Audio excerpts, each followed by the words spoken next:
Jared Mueller has joined us from the Orange and Brown Report. All right, Jared, we covered the Ohio State situation. Let's go to the Cleveland Browns. What do they have? Do you expect them to try to get back into the first round? Remember, John Dorsey is the guy, so I think I know the answer, but what say you? Yeah, absolutely. Dorsey has been talking to anybody and everybody about moving up. He looks at the opportunity just too great. Even some discussions about trying to make a double move up, trying to get into a little bit higher, because everything is on the table for John Dorsey when it comes to the next 2 seasons. Well, I agree with that. So why has there been talk, or is it just talk to make people think away from what is actually going to happen? But talking about drafting Simmons, who's not available this year, he would be available next year. Why would you even think about doing that unless it's a smokescreen? I talked about that last night on the Orange and Brown Report podcast. The reality is this would be the only time John Dorsey tipped his hand ever. And so I think it sounds like a lot of smoke, because Simmons, he's going to probably have to trade up for a little bit. And he's a player who would be a backup in 2020 behind Sheldon Richardson and Larry Ogunjobi. It just doesn't make a lot of sense to me. Yeah. All right, so that's a smokescreen. We're rating that as we're grading that as smokescreen. All right, what else? Again, do you expect them to trade up for something, though?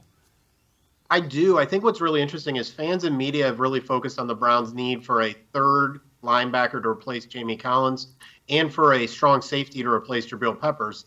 But when you look at what John Dorsey values, neither one of those positions is that important to him.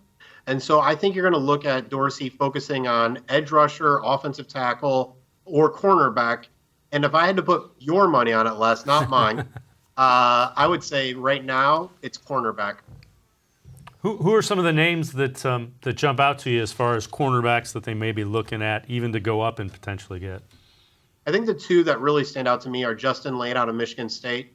He's actually a Cleveland kid, has talked about wanting to come back to Cleveland. I believe he tweeted this morning or late last night that he woke up feeling dangerous today. So he's already set up. He's an athletic kid, went to Michigan State as a wide receiver, converted to cornerback. The other guy that I'm hearing is Greedy Williams, who is falling a little bit out of LSU. Really a physical marvel. I think has a lot of talent that could really complement Denzel Ward on the outside.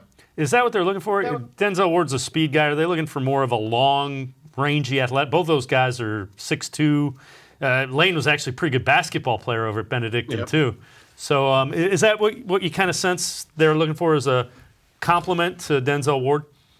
It's a compliment, but it's also a fit to Steve Wilkes' defense. So in that zone defense, when you have those longer guys, you get those long arms in those passing lanes and just kind of allow that zone coverage to kind of expand a little bit more. So you have Ward's speed to do that, and then if you can get that length on the other side, I think that's really what they're looking for that good complement. And then you have TJ Carey and Terrence Mitchell. It's a good, well-rounded cornerback group, especially when you think about this offense. They're going to throw the ball a lot and they're going to score a lot. The defense needs to be able to defend against the pass.